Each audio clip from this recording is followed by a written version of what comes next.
Hello everyone, good morning, good afternoon, or good night, whatever time you're watching this. Welcome to the channel. I'm glad to have you guys here.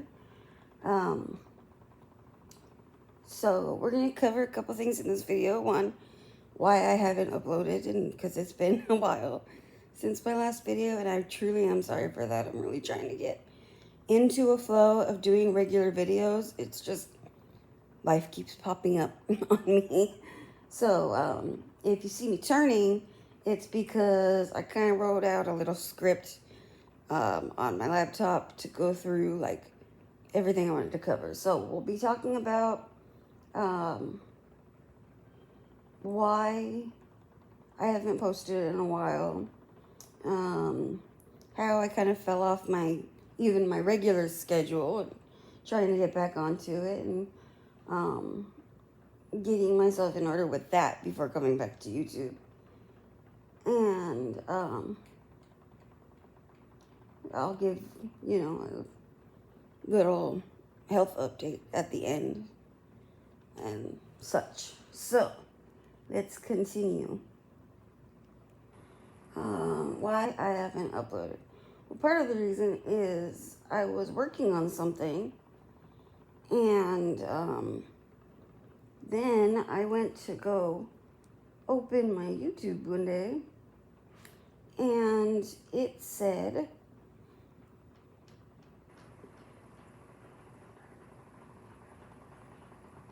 sorry, I'm not very organized.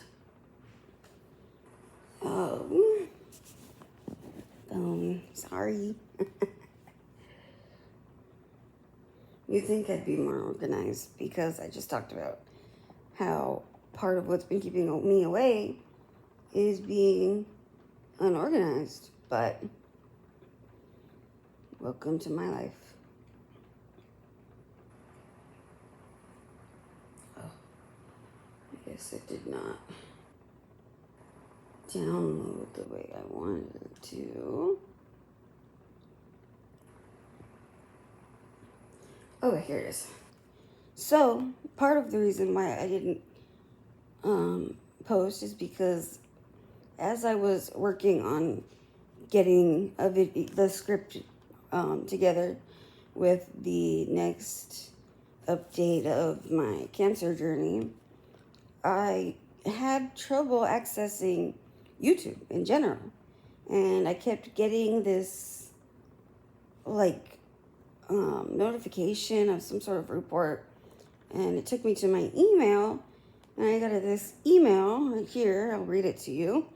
It says, we have reviewed your content and found severe or repeated violations of our spam, deceptive practices, and scams policy.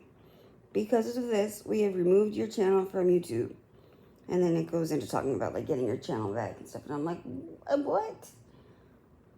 What scam was I running? What was I doing to cause this? So obviously I immediately went and followed the other links to appease this, appeal? What word am I looking for? To appeal this decision. And but what scam was I running? What deceptive? I did have cancer. I know there's a lot of people out there that are running things about and GoFundMes and all kinds of stuff because they don't have cancer and they're just pretending, which it's disgusting, but another story. But I haven't. All I ask is that you guys like, share, and subscribe, which, by the way, you should do on this video, but not right now. After. You can give it a second. So, yeah, they sent me that, and I immediately appealed it and said that I would have 2 to 3 business days before they answered. But then the next day I got this email that says, we're pleased to let you know that we've recently reviewed your YouTube account, and after taking another look, we can confirm that it is not in violation of our terms and services. I said, duh, I could have told you that. But I digress. So I was upset with YouTube after that. So I took a break from YouTube, period. Like, I wasn't even watching YouTube. I was watching Netflix or Hulu or just anything else, because I just was very upset with it at that time. And also, like, this happened on a Thursday, so because it said the appeal would take 2 to 3 business days, I figured it wouldn't be until the next week. I mean, like I said, I did notice that email the next day, but still, I was just very frustrated. So I just decided to take a break, and I'd come back to it all after I kind of calmed down and got out of the unforgiving mood. And just like also at that, I wasn't feeling well. So it kind of put a damper on my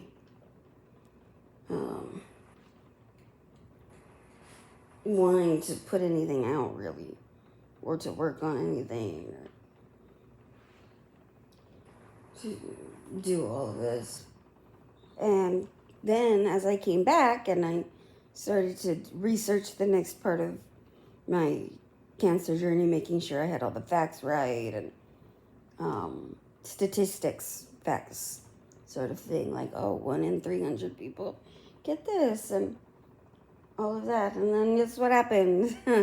My lines got infected, so I got really sick. I was having fevers. I just wasn't feeling well. I was sleeping through pretty much most days and nights. I felt awful. And I was kind of plateauing for a while. And then I kind of started to get a little bit better. But again, I was plateauing, and we were trying to figure out all this different stuff. And I had to do an MRI, which was only 20 minutes, but it was so painful for me, so that I told them that I wasn't going to do another one without, like, sedation or anything like that. And then my med team came in the next day, and we were talking about scheduling an MRI with sedation. I was like, okay. And then she said, okay, we'll schedule that for you, and next Friday you're going to Kindred. And I said, what? And she's like, oh yeah. Well, I'm like, okay. The last time we had talked about Kindred, you told me it wasn't on the horizon. It wasn't even, like, in the distance. We couldn't see it at all. And now you're telling me I'm going next week? I've been here a year. I have to say my goodbyes. I have to pack everything. And you're just telling me, like, I'm going now? So, you know, I was working with them and trying to get everything packed up and everything done and everything figured out, because I didn't even know anything about the place. So I was trying to do research, which, by the way, sorry, Kindred is like a rehab facility. So it's the next step I need for my physical therapy. But, yeah, they just, like, sprung it on me.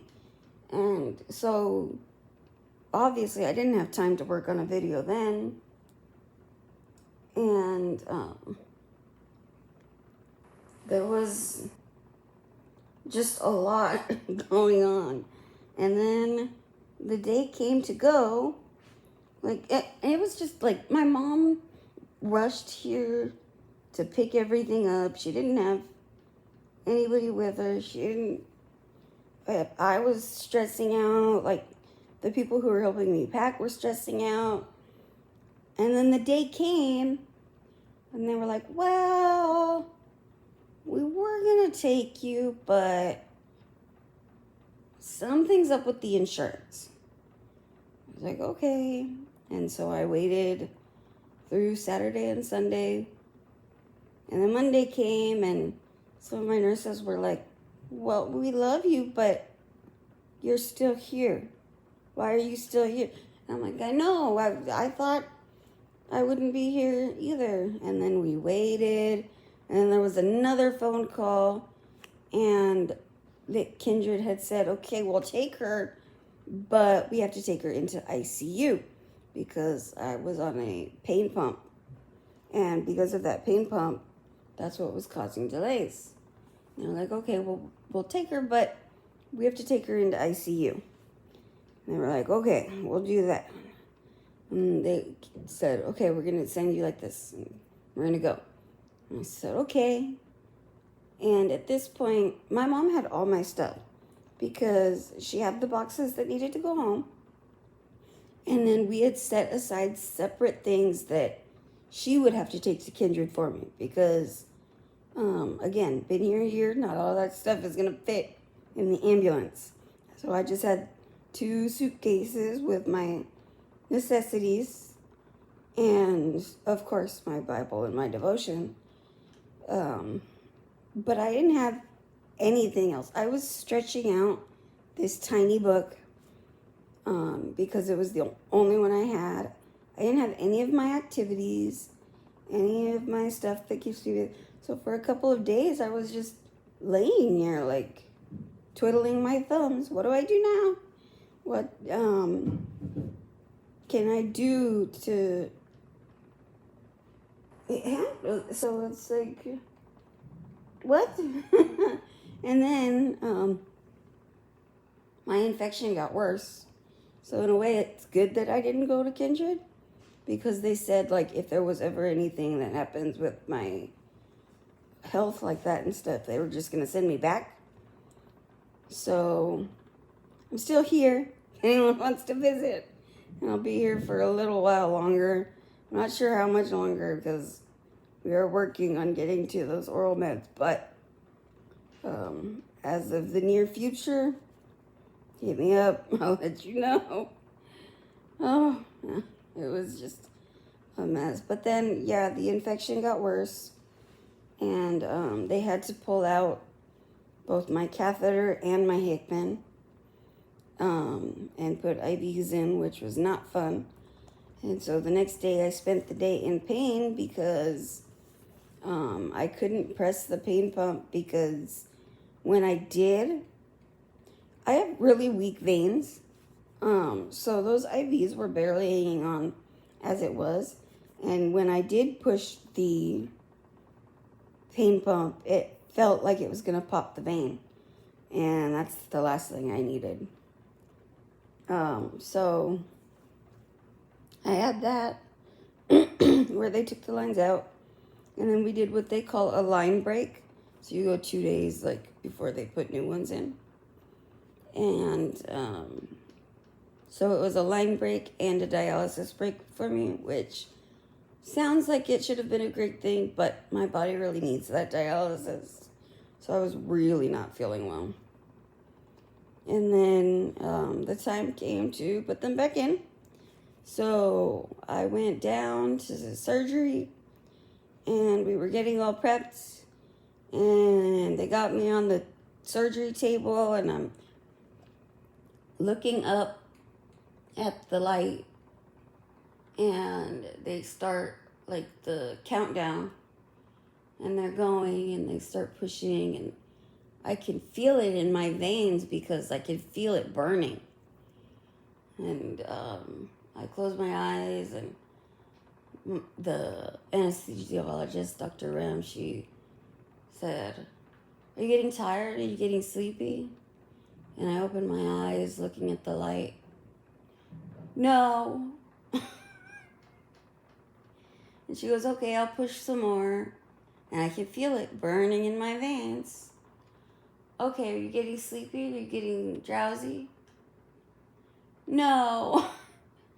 She's like, "Okay, the IVs just didn't hold enough to get you through this. So we're going to have to start putting a line in order to put you to sleep." And so they rapid fired 3 lidocaine shots in my right chest and start getting that tube going. And I don't know if you've ever had a lidocaine shot, but it's like when oil splashes on you, but on the inside. That's the best way I can describe it. And it lasts a little bit longer because you can't just shake it off. It's a pretty bad burn. So 3 at one time was not fun. So they did that, and they got the line, started getting the line in, and she pushes more, and I finally drift off. And then about 2 minutes later, I woke up and had the laughing, and kind of myself too, because when you go in there, sometimes you can ask them to play certain music, and I had them playing gospel music because it brought me comfort. And so I'd wake up and I'd sing the songs and they'd push a little more and I'd fall asleep. And then I'd wake up and I'd sing the songs. It was just a very long, like, procedure. And finally, we got, sorry, housekeeping is here. And he only speaks Spanish, so I don't know how to tell him, like, can you wait?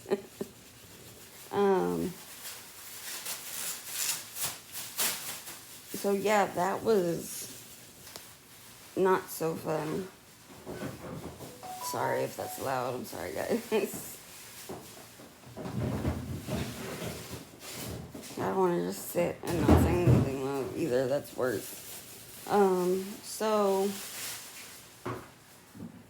I finally got the new lines in, and so we had that somewhat taken care of, and that's when I started getting back to working on this script and planning what video I'm gonna do, if I was gonna do just an update and then go back to the cancer diagnosis one and the next one and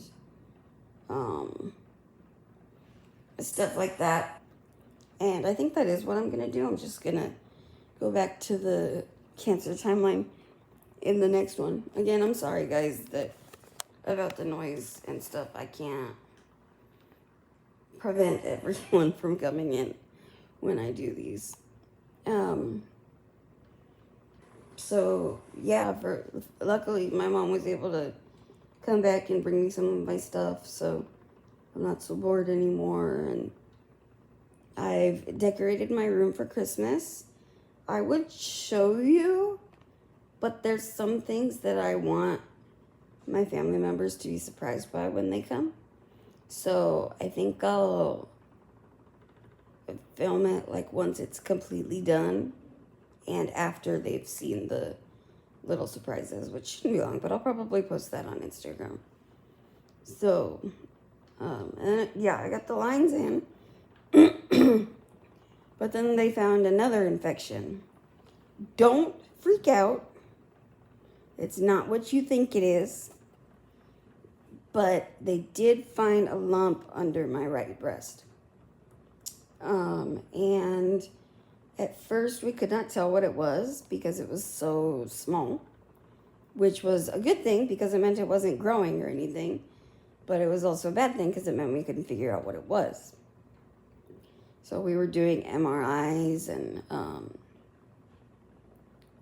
ultrasounds and just like all kinds of different tests to find out what this bump was. And it was hurting. Sometimes it was burning, like it was getting really bad. And then we finally were able to get in and see what it was. And it turned out that it was just like a fluid mass carrying the same infection that was in my lines.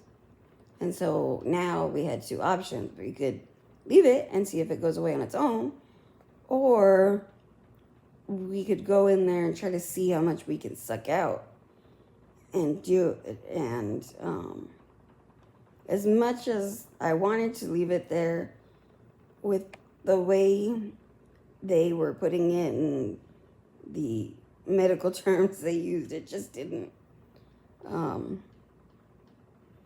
like a good plan. So I went down to have it drained, and they put me in a room that had room for a nurse on my left and a nurse on my right, and like that's it. It was a very tiny room. And so they put us in this tiny room, so everybody was already tense, because even the nurses were like, why didn't they put her across the hall? Why did they put her in here? And then the doctor comes in and he goes, oh, okay, so we're going to go in and we're putting a drain in. And I said, what? He said, yeah, that's what and even the nurses were like, that's not the orders. And I was like, we had talked about putting a drain in, but then, like, the thing is, he didn't want to. That was the issue. But, so I guess everybody had mixed message. So what was supposed to be like a quick 10-minute trip ended up taking an hour, because 40 minutes of it was him doing whatever he was doing. And it's just like, oh my gosh. So they went in, and he didn't even drain it. He just biopsied it. And because the point was he was supposed to biopsy it and then drain as much as he could, because that biopsy is what told us that it was the infection. But he just went in, biopsied it, and then that was it. He was out. It's like, what are you? So I had to get another procedure done, where they were going to drain it. And again, I went to the OR, and I laid back, and they said, are you getting sleepy? And I said, no. But then I got sleepy, and then I fell asleep. But for this one, like for the first one with the lidocaine shots, they used the lidocaine shots to numb me while they were cutting me and stuff. This one, they didn't use lidocaine shots.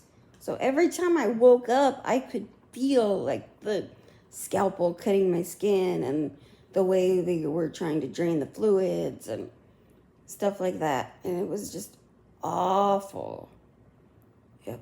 But when that was over and done with, I was like, okay. And then the next day in the morning, in the middle of my Bible study, one of the surgeons comes in, and he goes, okay, I have to change the dressing. And I go, okay. And he just came, he ripped the tape off that was on my already super tender skin because of the like cutting and like the bruising and stuff. And he just comes and like rips the tape off, pulls the packing out really fast, which hurt so bad. Like, it was, the way they packed it is like there's this little hole where they did the drain, and they have this piece that looks about yay big, and it looks like ribbon. It looks like white ribbon. And they pack it in that hole. And so to change the dressing, they have to pull it out of that hole. And like usually when stuff causes pain like that, you know, you say stop, and they stop, and you catch your breath. And nope, he ripped the tape out, shoved the tape back in. And I was in tears. Like, it was hurting so bad. I can't even explain how bad it felt to have that tape ripped out.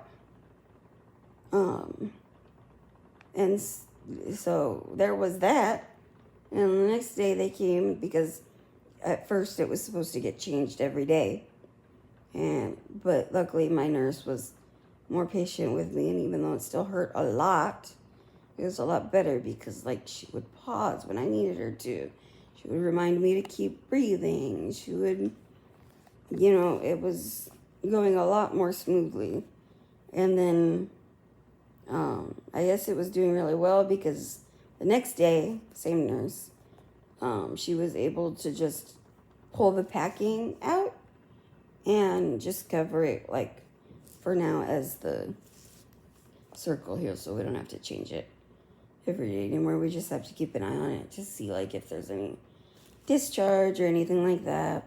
But so that kind of put another slow on getting this video to you guys. And then it was just like I was decorating and I was doing this and I was getting back into my system and all of that, and I just kept making excuses, and it's too late, and it's 10 o'clock right now, actually, at night, and because I said I am not going to sleep without filming a video. I need to put something up. So I'm not going to put the continuation of my cancer journey in this video, because that's going to be probably like another 20 minutes. And I'm not going to do that to you guys, especially since like I'm just barely coming back. I do have a lot of fun stuff I still want to do with this channel alongside of that. Hopefully YouTube doesn't ban my video again, because of all the scams I'm running, you know. And just, you know, it's just like the infection and the bump and the whole thing. Like, I'm not in the ICU. I'm not horribly sick. I have a little bit of a cough, but I'm not horribly sick. And these things, though they're happening, I'm also healing very fast. And it's just like a testament to God's blessings in my life, the miracles in my life, because, you know, I've been, even though lately I've been like exhausted and stuff, I've been at peace with it, because I know that I can only find my true rest in God and in God's word. And, you know, your rod and your staff, they comfort me. So when I have my days and stuff, you know, I don't have those horribly bad days anymore, because I know that I'm breathing, so I got a reason to praise. That's a reason to praise. I had this lump, and now I'm good. I had the infection, and even though there were some complications, I'm good. And, you know, even though it may be far down the road, it could be a year from now, it could be 2 years from now, I know I have my healing in God and my victory in God. And that brings me just so much peace and rest. And, you know, don't worry about tomorrow, because tomorrow has its own problems. That's actually in the Bible, people. And, you know, it helps, because when you're so busy worrying and stressing about life, you get bitter and you get angry and you get mad and you say things to people that you don't mean, and it just creates all kinds of problems and turmoil in your own life. And there's enough turmoil in the world for all of us. So it's just, you know, just the best thing you could do is give your problems to God. Just give them to God, because when you do and you put on the armor of all that is good, all that is pure, all that is holy, you just, like, life will give you a negative diagnosis. You go, nope, that's not from God. You may say that on me now, but I'm going to declare myself over this circumstance as God has declared himself over me. Because I'm not going to let that stuff bother me anymore, because that was my worldly life of sin. And, you know, it's true. It only leads to destruction and unhappiness and pain. And, you know, even though my body hurts and I'm in the hospital, I literally get the phrase, too blessed to be stressed now, because it's true. It's like, you got to ask yourself, are you too blessed to be stressed, Or are you too stressed to be blessed? Are you missing the blessings in your life because you're letting everything stress you out and hold you back? Like, you gotta just, I'm telling you, just in prayer, give it to God, by petition, and all things, give it to God, because that really is what brings peace to your life.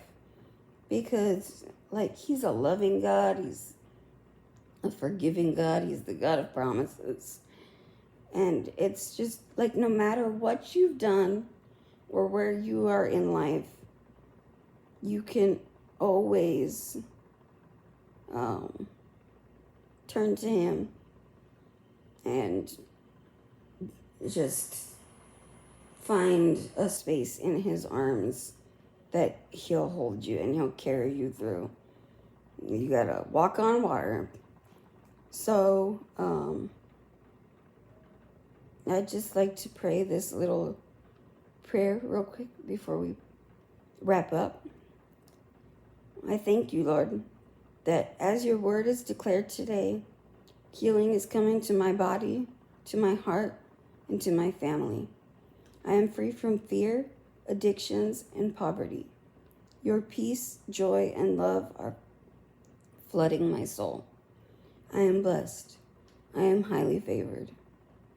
Every day I see your miracles and your blessings in my life, and I know that no matter how long it may take, no matter how long the prayer or what life throws my way, I'm okay, because I believe, receive, and act upon your word, continuing to stand firm on the foundation of my faith. I will not be shaken, because nothing can pluck me from your hands. And as long as I reside in your word and your truth, I can do all things through Christ who strengthens me. And all this by the strength of the Christ within me. In Jesus' name, amen. So really, it's just anything that's afflicting you that the world tries to put you down with, pain, disgruntled people. It's beautiful because of the resurrection and the salvation and God's grace and mercy. All of those things, we can nail them to the cross. Our slate's been wiped clean as children of God. And so, no matter what life throws my way, I think that's why I love Christmas so much, because it's just a reminder of my salvation, of, the true protector who, you never need inspiration, read the book of Job. Read the Bible, read the Gospels and see who Jesus was and who God is, and that He's the same God as He's always been, same God that He always will be.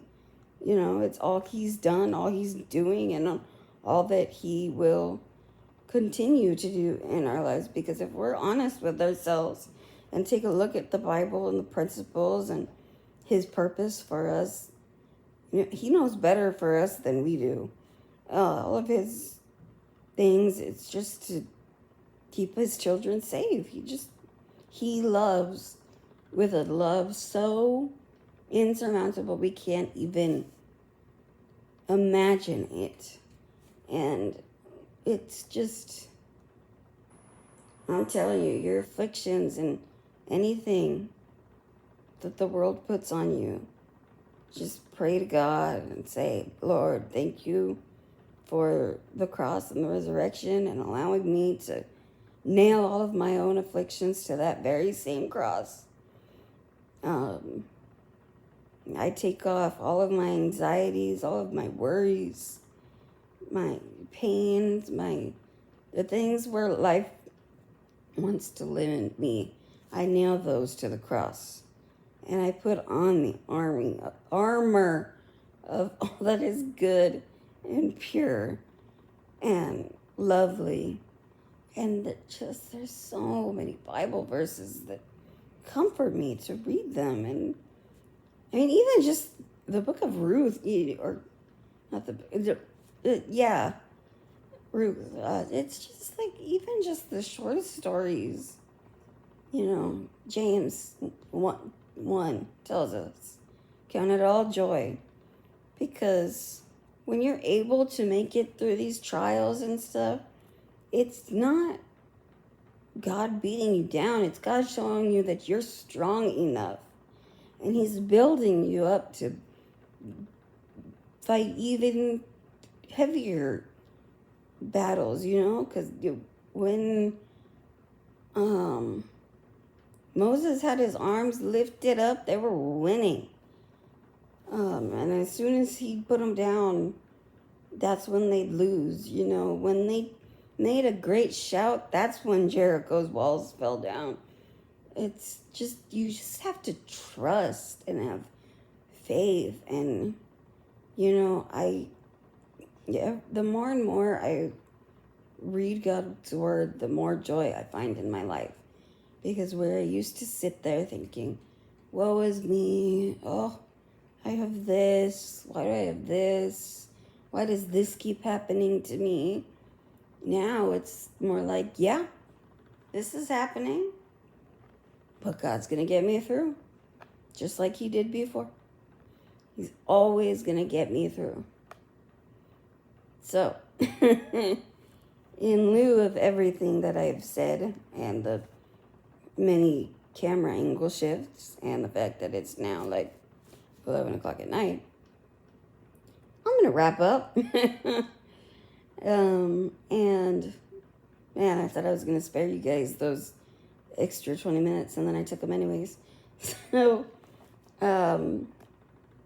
anyways, thank you for being on this journey with me, and for being here with me. Like, I know you're through a screen, but the support, and like each subscriber, it shows that you guys are sharing my videos, and more of this is getting out, and more of like what certain cancers are and stuff is going to get out, and people will learn more, and hopefully more and more of God's word gets out. And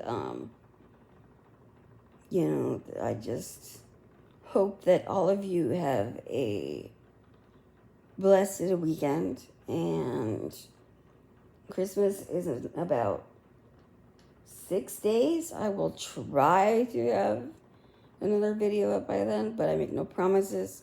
You guys know holiday times are very busy. Like, there's a lot going on, especially with trying to get back to the kindred thing. So, which I'll explain more in the next video as well too. So, anyways, that's it for this video.